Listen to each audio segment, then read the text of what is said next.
ओम शांति। अव्यक्त मुरली रिवाइज 14/12/85। मुरली का सार है, वर्तमान की यह जीवन ही भविष्य का दर्पण। मधुबन निवासियों के साथ आज विश्व रचयिता बाप अपने मास्टर रचयिता बच्चों को देख रहे हैं।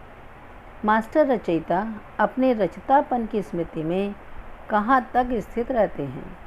आप सभी रचयिता की विशेष पहली रचना यह देह है। इस देह रूपी रचना के रचयिता कहाँ तक बने हैं।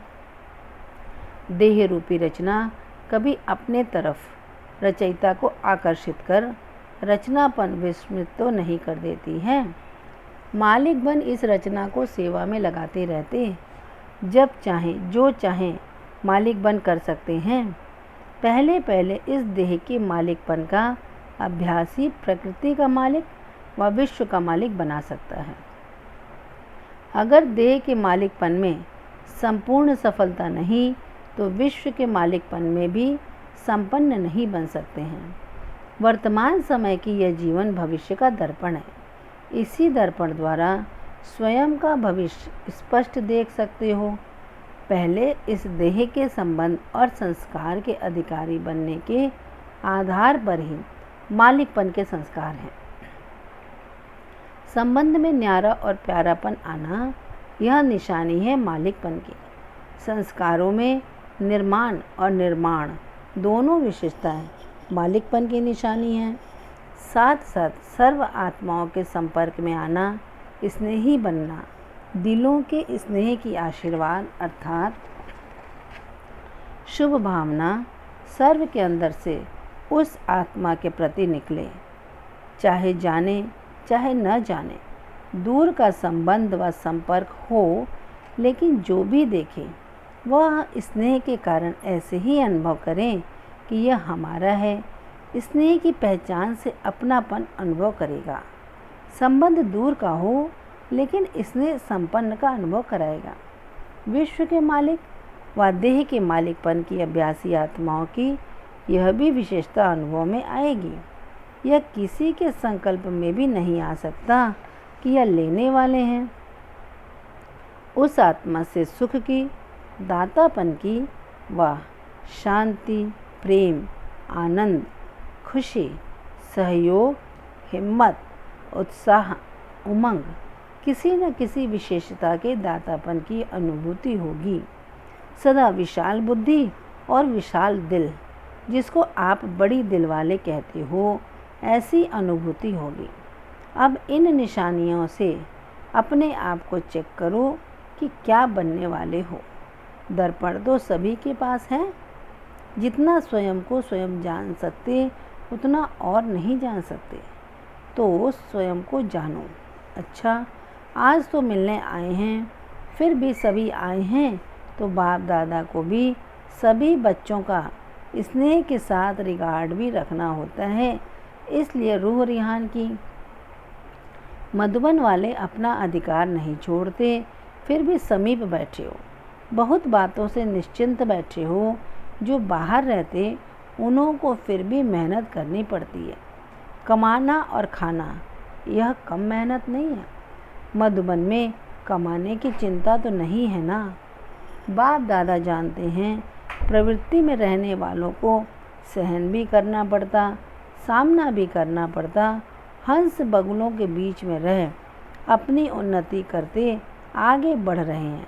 लेकिन आप लोग कई बातों से स्वतः ही न्यारे हो। आराम से रहते हो, आराम से खाते हो और आराम करते हो।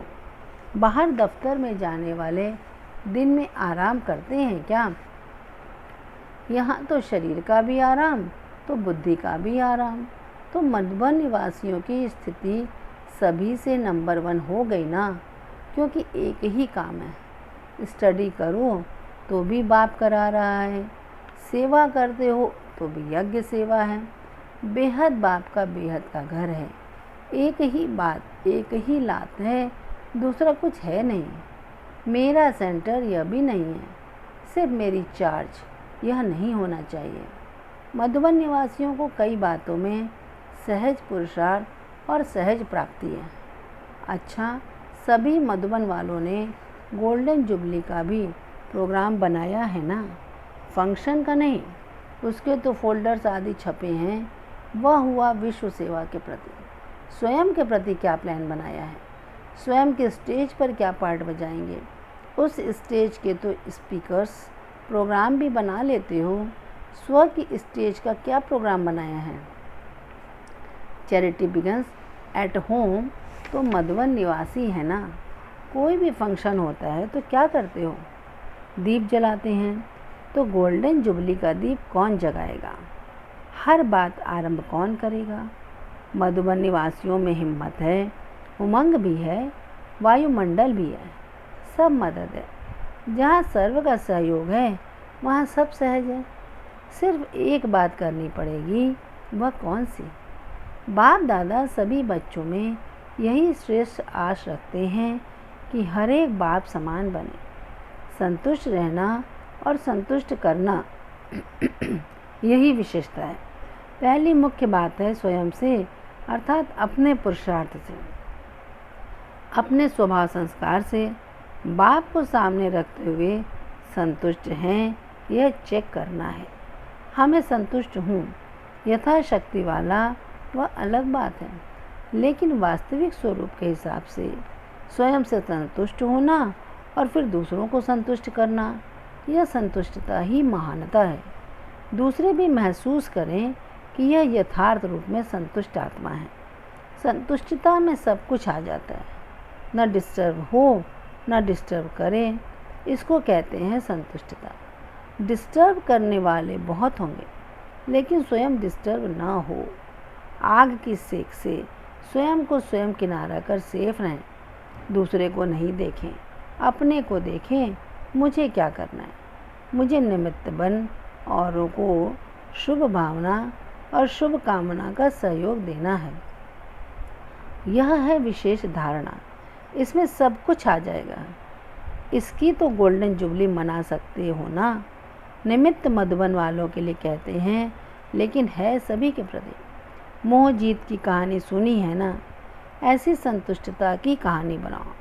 जिसके पास भी जावें, कितना भी क्रॉस एग्जामिन करे, लेकिन सबके मुख से, सबके मन से संतुष्टता की विशेषता अनुभव हो। यह तो ऐसा है नहीं, मैं कैसे बन के और बनाऊं, बस यह छोटी सी बात स्टेज पर दिखाओ। अच्छा, दादियों से। बाप दादा के पास आप सबके दिल के संकल्प पहुंचते ही हैं। इतनी सब श्रेष्ठ आत्माओं के श्रेष्ठ संकल्प हैं तो साकार रूप में होना ही है। प्लान्स तो बहुत अच्छे बनाए हैं और यही प्लान ही सबको प्लेन बना देंगे। सारे विश्व के अंदर विशेष आत्माओं की शक्ति तो एक ही है और कहाँ भी ऐसी विशेष आत्माओं का संगठन नहीं है। यहाँ संगठन की शक्ति विशेष है, इसलिए इस संगठन पर सबकी विशेष नज़र है और सभी डगमगा रहे हैं। गद्दियाँ हिल रही हैं और यह राज्य गद्दी बन रही है। यहाँ गुरु की गद्दी नहीं है, इसलिए हिलती नहीं, स्वराज्य की या विश्व के राज्य की गद्दी है। सभी हिलाने की कोशिश भी करेंगे, लेकिन संगठन की शक्ति इसका विशेष बचाव है। वहाँ एक एक को अलग करके यूनिटी को डिसयूनिटी करते फिर हिलाते हैं। यहाँ संगठन की शक्ति के कारण हिला नहीं सकते। तो इस संगठन की शक्ति की विशेषता को सदा और आगे बढ़ाते चलो। यह संगठन ही किला है, इसलिए वार नहीं कर सकते। विजय तो हुई पड़ी है, सिर्फ रिपीट करना है। जो रिपीट करने में होशियार बनते वही विजयी बन स्टेज पर प्रसिद्ध हो जाते हैं। संगठन की शक्ति ही विजय का विशेष आधार स्वरूप है। इस संगठन ने ही सेवा की वृद्धि में सफलता को प्राप्त कराया है। पालना का रिटर्न दादियों ने अच्छा दिया है। संगठन की शक्ति का आधार क्या है? सिर्फ यह पाठ पक्का हो जाए कि रिगार्ड देना ही रिगार्ड लेना है। देना लेना है, लेना लेना नहीं है। लेना अर्थात गंवाना, देना अर्थात लेना। कोई दे तो देवे, यह कोई बिजनेस नहीं, यह तो दाता बनने की बात है। दाता लेकर फिर नहीं देता, वह तो देता ही जाता है। इसलिए इस संगठन की सफलता है। लेकिन अभी कंगन तैयार हुआ है, माला नहीं तैयार हुई है। वृद्धि न हो तो राज्य किस पर करेंगे? अभी तो वृद्धि की लिस्ट में कमी है। 9 लाख ही नहीं तैयार हुए हैं। किस भी विधि से मिलेंगे तो सभी ना, विधि चेंज होती रहती है। पहले साकार में मिले और अब अव्यक्त में मिल रहे हैं। विधि चेंज हुई ना, आगे भी विधि चेंज होती रहेगी। वृद्धि प्रमाण मिलने की विधि भी चेंज होती रहेगी। अच्छा, पार्टियों से पहला, सदा अपनी गुण मूर्त द्वारा गुणों का दान देते रहो। निर्बल को शक्तियों का, गुणों का, ज्ञान का दान दो तो सदा महादानी आत्मा बन जाएंगे। दाता के बच्चे देने वाले हो, लेने वाले नहीं। अगर सोचते हो यह ऐसा करें तो मैं करूं, यह लेने वाले हो गए। मैं करूं, यह देने वाले हो गए। तो लेवता नहीं देवता बनो। जो भी मिला है वह देते जाओ। जितना देते जाओ उतना बढ़ता जाएगा। सदा देवी अर्थात देने वाली। अच्छा, दूसरा, सुना तो बहुत है, आखिर हिसाब निकालो। सुनने का अंदाज क्या है? सुनना और करना दोनों ही साथ साथ हैं या सुनने और करने में अंतर पड़ जाता है? सुनते किस लिए हो? करने के लिए ना। सुनना और करना जब समान हो जाएगा तो क्या होगा? संपन्न हो जाएंगे ना। तो पहले पहले संपूर्ण स्थिति का सैंपल कौन बनेगा? हर एक यह क्यों नहीं कहते कि मैं बनूंगा? इसमें जो ओटे सो अर्जुन। जैसे बाप ने स्वयं को निमित्त बनाया, ऐसे जो निमित्त बनता वह अर्जुन बन जाता, अर्थात अव्वल नंबर में आ जाता है। अच्छा, देखेंगे कौन बनता है। बाप दादा तो बच्चों को देखना चाहते हैं।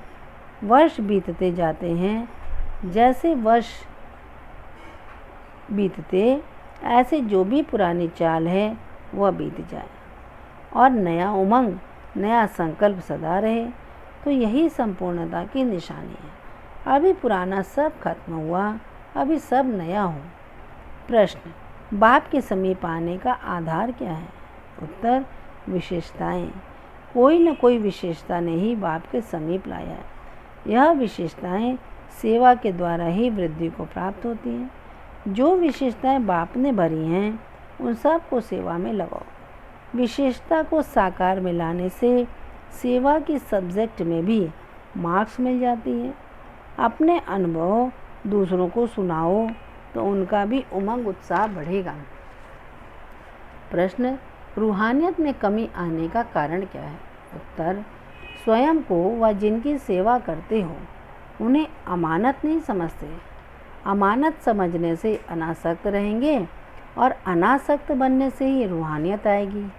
अच्छा, प्रश्न, वर्तमान समय विश्व की मेजॉरिटी आत्माओं में कौन सी 2 बातें प्रवेश हैं? उत्तर, पहला भय और दूसरी चिंता। यह दोनों ही विशेष सभी में प्रवेश है।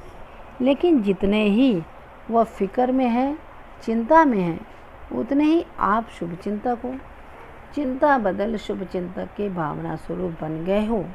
भयभीत के बजाय सुख के गीत गा रहे हो। बाप दादा ऐसे बेफिक्र बादशाहों को देख रहे हैं। प्रश्न, वर्तमान समय कौन सी सीज़न चल रही है? ऐसे समय पर आप बच्चों का कर्तव्य क्या है? उत्तर, वर्तमान समय सीजन ही अकाले मृत्यु की है। जैसे वायु का, समुद्र का तूफान अचानक लगता है, ऐसे यह अकाले मृत्यु का भी तूफान अचानक और तेजी से एक साथ अनेकों को ले जाता है। ऐसे समय पर अकाले मृत्यु वाली आत्माओं को अकाल मूर्त बन शांति और शक्ति का सहयोग देना यह आप बच्चों का कर्तव्य है। तो सदा शुभ चिंतक बन शुभ भावना, शुभ कामना की मानसिक सेवा से सभी को सुख शांति दो। अच्छा, वरदान, दृढ़ता द्वारा कलराठी जमीन में भी फल पैदा करने वाले सफलता स्वरूप भाव। स्पष्टीकरण, कोई भी बात में सफलता स्वरूप बनने के लिए दृढ़ता और स्नेह का संगठन चाहिए। यह दृढ़ता कलराठी ज़मीन में भी फल पैदा कर देती है। जैसे आजकल साइंस वाले रेत में भी फल पैदा करने का प्रयत्न कर रहे हैं, ऐसे आप साइलेंस की शक्ति द्वारा स्नेह का पानी देते हुए फलीभूत बनो। दृढ़ता द्वारा नाउम्मीद में भी उम्मीदों का दीपक जगा सकते हो, क्योंकि हिम्मत से बाप की मदद मिल जाती है। स्लोगन: अपने को सदा प्रभु की अमानत समझकर चलो तो कर्म में रूहानियत आएगी। अपने को सदा प्रभु की अमानत समझकर चलो तो कर्म में रूहानियत आएगी। अच्छा, ओम शांति।